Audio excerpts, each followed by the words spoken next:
Every 2 weeks, you watch numbers appear in your bank account, and your employer is counting on you never realizing those numbers are completely arbitrary. Your salary isn't calculated based on your value, your education, or how hard you work. It's determined by a single question your employer asks in private meetings. What's the minimum this person will accept before they quit? That's it. That's the formula. And somewhere in your company right now, there's a spreadsheet that proves it. But here's what they'll never tell you.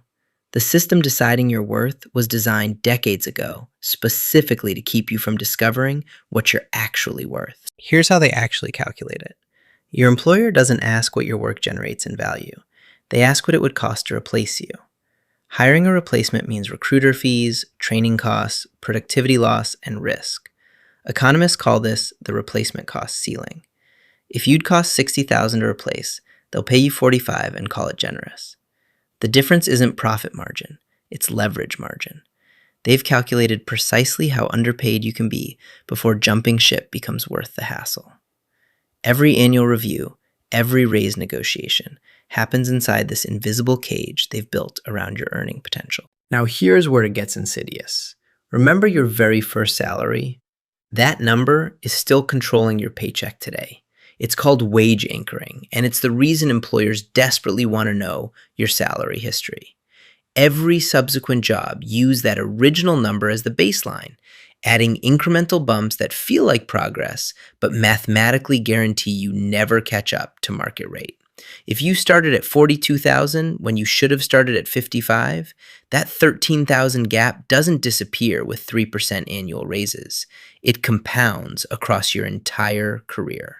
One lowball offer in your 20s can cost you over $500,000 by retirement. Your employer knows exactly what everyone in your role makes across the industry. They subscribe to compensation databases. They attend HR conferences where salary benchmarking is the main event. They have the data. You don't. This is called information asymmetry, and it's the most powerful weapon in their negotiation arsenal. When you ask for a raise, you're guessing. When they respond, they're calculating. They know the exact percentile your salary falls into. They know what competitors pay. They know what your coworker makes for identical work. And they've decided the value of keeping that information from you is worth more than paying you fairly. In most industries, there aren't hundreds of employers competing for your labor. There are 5, maybe 10 major players who all benefit from keeping wages low. This is called monopsony power, the labor market's dirty secret.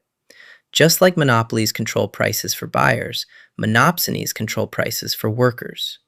Tech companies were caught doing this explicitly. Apple, Google, Intel, and Adobe had illegal agreements not to poach each other's employees, artificially suppressing wages for over 60,000 workers. They paid a settlement. But the informal version of this happens everywhere, every day, through industry norms and unspoken compensation standards that somehow every competitor magically agrees on. Here's what actually happens in salary negotiations. You've prepared your pitch. You've practiced your confidence. You ask for 15% more.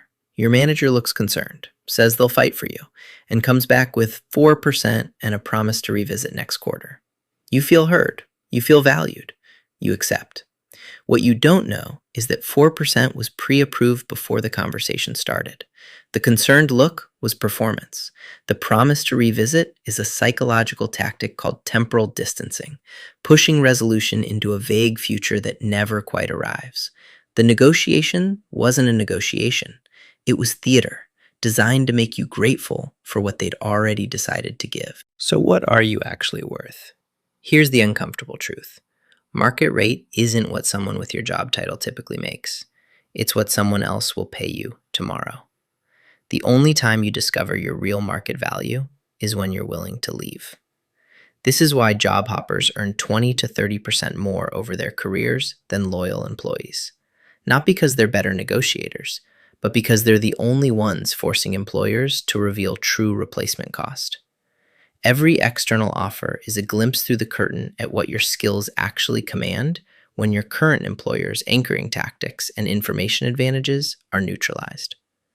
Loyalty is priced as a discount you give your employer, and now you know the formula your employer uses to decide what you're worth. The absolute minimum you'll accept before the pain of replacing you exceeds the savings of underpaying you. But here's your leverage. Talk about your salary. Share numbers with colleagues. Interview regularly, even when you're not job hunting. Use tools like Glassdoor and Levels FYI to break their information monopoly. Understand that every year you stay without market testing your value, you're voluntarily accepting a discount. The system works because it's invisible. You just made it visible. The scam only works if you keep playing by their rules. If this opened your eyes to how salary really works, hit that like button. It helps more people break free from these systems. And subscribe, because I'm breaking down more hidden mechanisms that shape your life. And I genuinely love to have you here for the next one.